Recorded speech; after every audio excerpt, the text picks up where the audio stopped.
this just in, we've got some tornado warnings for western Polk County in Florida. That's in effect until the top of the hour.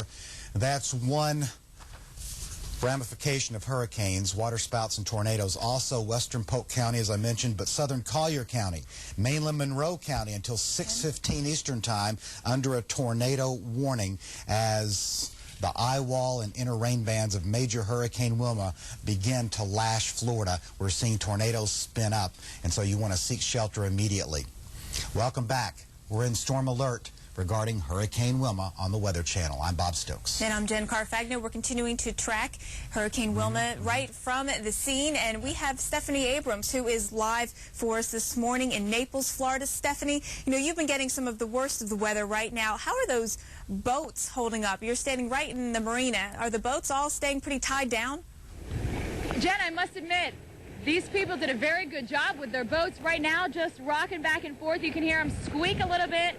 And also, you can hear some of the chains starting to clank together with each other. And I want to talk about the winds. Right now, we are sustained at 39 miles per hour. That's tropical storm force, sustained, okay? Gusting up to about 59 miles per hour. We still haven't got those hurricane force gusts yet here in Naples. So this is what it's like when you have winds gusting to just about 60 miles per hour.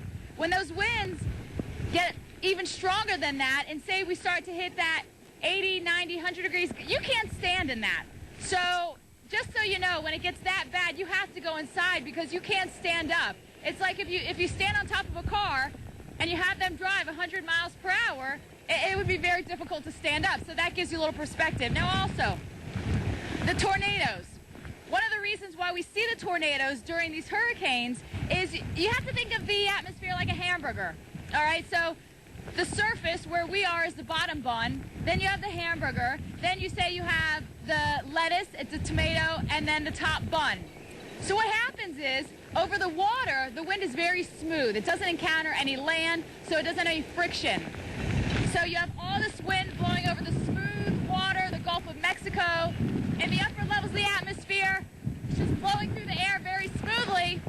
Once the hurricane comes ashore, the winds at the surface start to interact with the buildings and the trees and concrete. It slows down the winds. It's friction. So the winds at the surface, the bottom buns, slow down. Once you get up to about the lettuce and tomato layer and the upper levels of the atmosphere, well, that's much taller than all the buildings and all the trees, so it doesn't interact, doesn't have any friction. So you start to get a spin here, a rotation. Therefore, you very frequently see a lot of tornadoes when hurricanes are making landfall. That's why you have that. Now, not a lot of lightning with hurricanes, right? You don't typically see a lot of lightning. It's a warm core system all the way through, and to get lightning, you need to have different temperatures at different layers of the atmosphere to help spark some of off that lightning. All right, here in the field, we are getting wet and getting windy, Bob, and we'll stay here for as long as we can. Well, thank you for holding up there and for your great explanations so we can visualize what a hurricane is like. And we've been getting video in, Stephanie, and right now we take you to Key West, south of where Stephanie is. And here's the latest. Here's the scene from Key West, Florida, around 4:30 this morning. The hurricane-force winds pushed the rain sideward. It also knocked out power to the area around midnight. Large tree branches also came crashing into the street, narrowly missing some cars parked along the street. And we'll probably see more of those branches coming down, more power outages. Now, what's the latest on Hurricane Wilma? Let's turn to Jen Carfagna.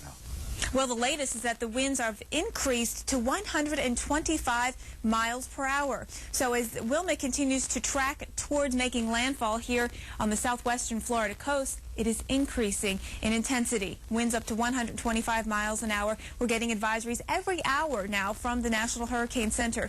As you can see here, the eye, it's much larger than it was when we were first tracking Wilma. The eye about 50 to 60 miles here across, and it's going to mean tremendous wind damage here for a bigger area than it might have if the eye was very small. So Naples, where Stephanie is, right here, and down towards Key West, where Mike Seidel is, right here. They're getting the worst of the weather right now well as the eye approaches here Florida. Now let's take a look at some of those wind gusts. Some of the wind gusts here up over, in fact, 83 was the largest that we saw at Key West before the observing equipment went down. And we're going to keep on seeing some tremendous winds that we just can't measure because the equipment can't stand up to the strong gusty winds. We have tropical storm advisories, of course, in effect here on the west coast, but also on the east coast. So this is not just a landfall story. This is a story as the system tracks across Florida and continues on up the east coast. Tropical storm advisories from Titusville north to St. Augustine. There's a warning, and then there's a watch up to Fernandina Beach.